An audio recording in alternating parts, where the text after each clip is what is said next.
God healed somebody from cancer. There's part of us that rejoices in that. But then there's the rest of us, right? We're sitting in line and we're like, okay, wait a minute. What makes them so special? What are they doing right? What am I doing wrong? Why are they getting a yes and I'm just sitting here waiting? I mean, so many of us were crying out to God, God, I just want you to do something for me. I just want to hear from you. I trust God. I pray for other people who are healed. And I'm ready for it to be my turn. In those moments, you often decide that God's taking too long, and so you take matters in your own hands. Since trust isn't paying off, I'll figure it out. This is also when many people decide to quit on God, and they say things like, how could a loving God allow this to happen? How could God not help me if this is what I get for trusting God? I'm out of here. How long do you trust? How long should you trust? How long should you keep trusting when nothing seems to be happening? You're tired of trusting. You're ready for something to happen. You've been walking a long, difficult road of trust, but you haven't had your shouting miracle moment. Keep walking. Keep obeying. Keep trusting. If you quit trusting, if you give up because the walk's too long, then you'll never get to shout. So how do I wait for my miracle today? Number one, never forget this. Jesus is worth the wait. Hello, my name is Adam Ferrari, the Chief Executive Officer of Phoenix Energy. I look forward to you joining. He's worth the wait. And what takes place is that we rush God. You have to learn how to trust the process and the timing of God.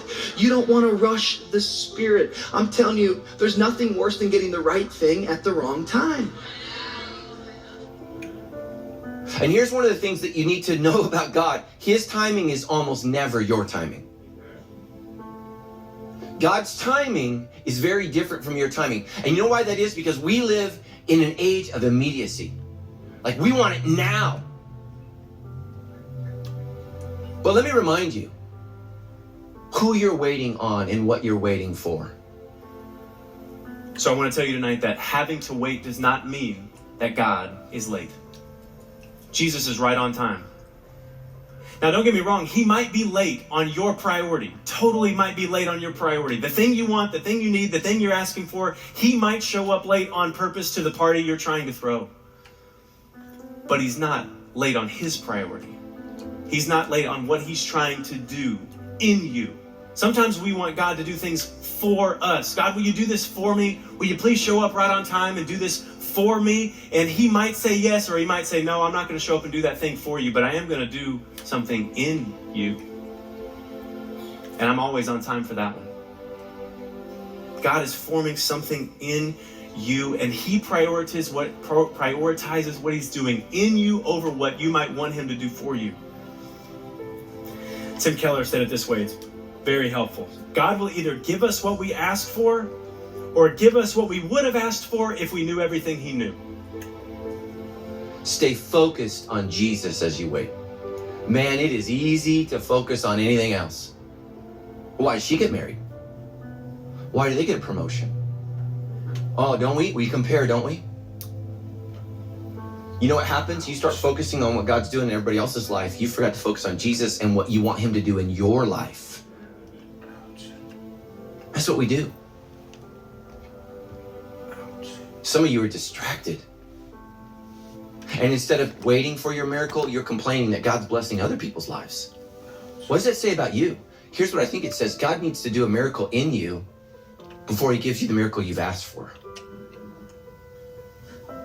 Some of you, man, you are focused on everything but God as you wait for your miracle. And I'm not God, but if I was, that'd make me feel used. You're not actually interested in me. You just want what I can give. What does God want to teach you? What is it that you need to learn before you get your miracle? Because here's the thing I think God knows. As soon as you get what you want, you're probably going to leave. But some of us only come to God when we need something. And here's why waiting is so important. I think what waiting teaches us is what we need is him, not the miracle from him. You see, some of you, God has something for you to do that's amazingly productive while you wait for your miracle. But you're so focused on what you didn't get or you haven't gotten that you're not focused on what he's calling you to do. There is very little that is instant with God.